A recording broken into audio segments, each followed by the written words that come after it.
Japan, a nation once known for its relentless growth, is now facing a threat far greater than any conflict or disaster. Its population is disappearing. With more people dying than being born, Japan's future is on the edge of collapse. What's driving this silent crisis, and could it lead to the downfall of one of the world's most powerful economies? In this video, we're diving into the shocking reasons behind Japan's demographic freefall and what this means not just for them, but for all of us. A historic low in birth rates. In 2023, Japan saw only 728,000 newborns, a historic low for a country of 125 million people. To put it into perspective, Japan's population naturally declined by about 850,000 people last year, marking the 13th consecutive year of population shrinkage. Prime Minister Fumio Kishida has called this the most severe crisis Japan has ever faced, driven by record-low birth rates. Even tech mogul Elon Musk has weighed in, warning that if something doesn't change, Japan could disappear entirely. Right now, there are more than 2 deaths for every 1 birth. With a birth rate of just 1.3 children per woman, each new generation is becoming smaller, creating a snowball effect that accelerates the population crisis. This crisis isn't merely a statistic, it's a pressing social issue that impacts families, communities, and the economy as a whole. As birth rates continue to decline, the implications for future generations become increasingly concerning. The global context. But why is this happening? In this video, we'll break down the causes behind Japan's demographic decline and explore the potential impacts both for Japan and beyond. Even if you don't live in Japan, it's worth paying attention.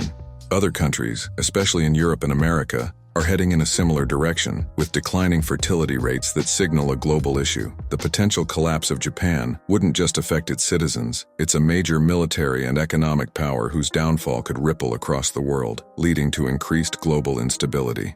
Understanding the crisis. Before we dive deeper into the root causes and potential consequences of Japan's demographic crisis, let's establish some basics. There are 2 major problems at play. People are having fewer children, and the population is aging. This dual issue leads to a troubling scenario where the overall population shrinks while the number of elderly individuals continues to rise. Recently, the number of seniors aged 75 and older in Japan has surpassed 20 million for the first time. In just 1 year, this age group increased by 73,000, while the total population decreased by 837,000 during the same period. As a result, there's a significant demographic shift, with working-age individuals making up a smaller percentage of the population, while retirees occupy a larger share. A chart displaying the percentage of people aged 65 and older shows just how dire the situation has become over the decades. By 2050, it's projected that elderly individuals will comprise 35.7% of the total population. The age dependency ratio. This growing imbalance puts immense pressure on society. We can gauge this strain through the age dependency ratio. In 2020, there were only 2.1 working-age individuals for every retiree. To illustrate how severe this is, back in 1980, there were 7.4 workers for each retiree, more than 3 times the current ratio. If trends continue by 2050, there may be only 1 working-age individual for every retiree in Japan. This spells trouble for the country's pension and healthcare systems, which we'll discuss later. It also signals impending labor shortages, as retiring workers cannot simply be replaced. By 2040, Japan could face a labor shortage of around 11 million workers. As the population decline accelerates, the country will continue to lose hundreds of thousands of residents each year. According to Japan's National Institute of Population and Social Security Research, if birth rates remain unchanged, Japan's population could dip below 100 million by 2056, a staggering decline of nearly 25 million. Should birth rates worsen, this figure might be reached as early as 2050. By then, the natural population growth rate is projected to be around 99.5%, and this decline is expected to continue for 50 years after 2050. By the start of the 22nd century, Japan might see its population shrink to just 63 million, with 40% of those individuals aged 65 or older. While these projections aren't set in stone, they paint a grim picture of what could lie ahead. The role of immigration. However, there is a potential mitigating factor.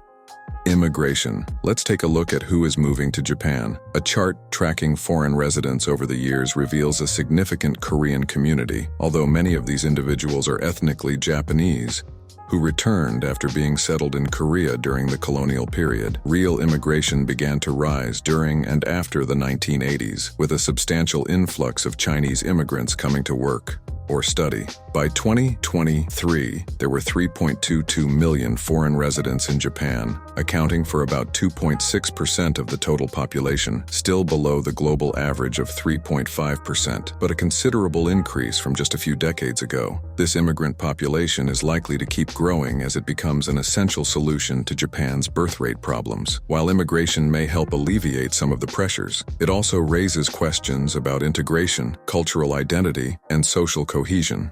Japan has traditionally maintained a homogeneous society, and increasing foreign populations can lead to cultural tensions and challenges in adapting policies to accommodate diverse communities. Root causes of low birth rates. Now that we have a clearer understanding of these demographic trends, let's address the pressing question: why have birth rates dropped so dramatically? We can trace this decline back to the 1950s, right after World War II, when birth rates soared to an average of 3.4 births per woman. However, within just a decade, this figure plummeted to the replacement level of 2.1, where each generation remains roughly the same size. Interestingly, both the Japanese and American governments played a significant role in this decline. Concerns over Japan's limited natural resources and a war-torn economy led to fears that rapid population growth could result in food shortages. With scarce arable land and extensive damage from the war, housing and job shortages became pressing issues. American occupiers at the time were also worried that a fast-growing population could foster social unrest and sympathy for communist or militarist ideologies. In response, the U.S. led Supreme Command of the Allied Powers, Japan's temporary governing authority, began promoting birth control through various policies and programs to curb the population growth that had surged by 11 million people from 1945 to 1950, with growth rates exceeding 3% annually. Japan's National Institute of Public Health played a pivotal role in raising awareness about birth control, and the country was among the first to legalize induced abortion. In 1955 alone, Japan recorded a staggering 1.17 million abortions. The immediate impact of these measures was clear. The birth rate dropped to replacement levels for nearly a decade. While we now know that Japan would eventually face a demographic crisis, these policies weren't misguided at the time. The rapid increase in life expectancy led to a population boom in the post-World War II era. However, starting in 1973, the real problems began. Birth rates plummeted alarmingly, sinking well below replacement levels, and this decline wasn't driven by direct government policy. The impact of industrialization. One of the primary culprits behind this drop in birth rates was industrialization. During the 1950s and 1960s, Japan underwent a swift transformation akin to what Germany experienced. As the agrarian society faded away, people flocked to urban areas. In just 35 years, the Tokyo metropolitan area swelled from 10 million to 30 million inhabitants. In rural settings, large families were once seen as advantageous, but that perception changed drastically in the newly urbanized society. Initially, the outlook appeared bright. Japan's economy thrived, becoming the second largest in the world, boasting an impressive trade surplus. However, the downsides of urbanization soon emerged. Raising children in densely populated areas proved challenging due to the high cost of living, a fast-paced lifestyle, and a lack of community support. Statistics paint a clear picture. While many prefectures had healthier demographics than the national average, the major population centers presented a significant problem. For instance, Tokyo, with a population density of about 16,000 people per square mile, or 6,100 per square kilometer, boasts a birth rate of just August 1st. Other metropolitan areas like Osaka and Kagawa, with similarly high population densities, show birth rates that also fall below the national average. This is particularly concerning for Japan, where 92% of the population resides in urban areas. Conversely, some regions such as Kagoshima, Miyazaki, and Shimane, with much lower population densities ranging from 250 to 500 people per square mile, about 100 to 200 per square kilometer, top the charts with birth rates around 1.6 births per woman. While still below replacement level, these rates are comparable to those in many Western nations. However, Urbanization alone doesn't tell the full story. Other countries have also urbanized without such dramatic impacts on birth rates.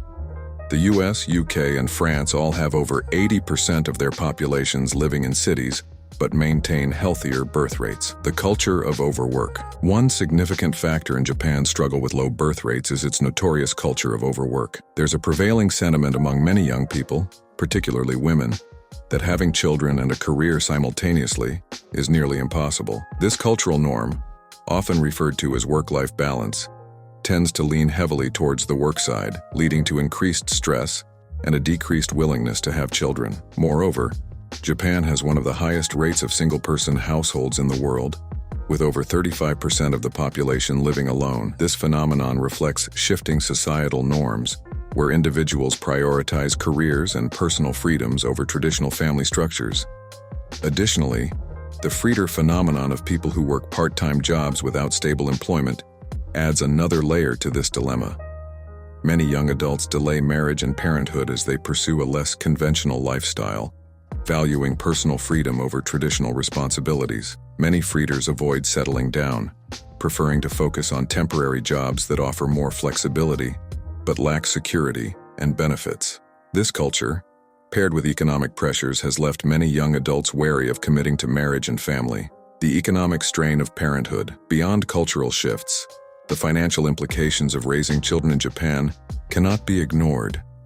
A recent study found that raising a child from birth to age 18 costs about 27 million yen, around $245,000, which poses a significant financial burden for many families. This hefty price tag is daunting, especially in an economy struggling to rebound from the effects of a pandemic and decades of stagnation. For many young couples, the prospect of raising children feels like an insurmountable challenge. Additionally, parental leave policies have lagged compared to other developed nations. While the government has taken steps to improve parental leave and childcare services, many parents still find the support insufficient.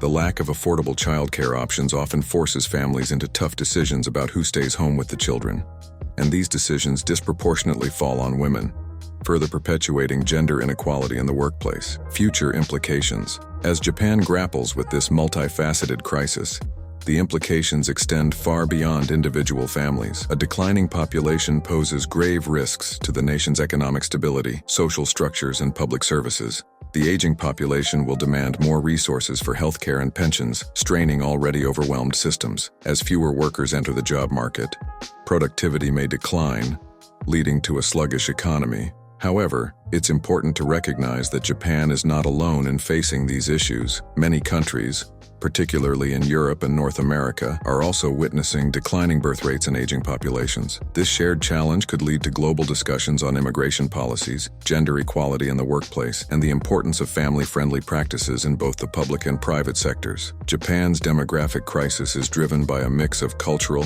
economic, and social factors. With declining birth rates and a rapidly aging population, the consequences could be devastating, not just for Japan, but globally. To address this, Japan must rethink its approach to work-life balance, childcare, and family support. The real question is, will Japan make the necessary changes to secure its future, or continue down a path that could threaten its very existence?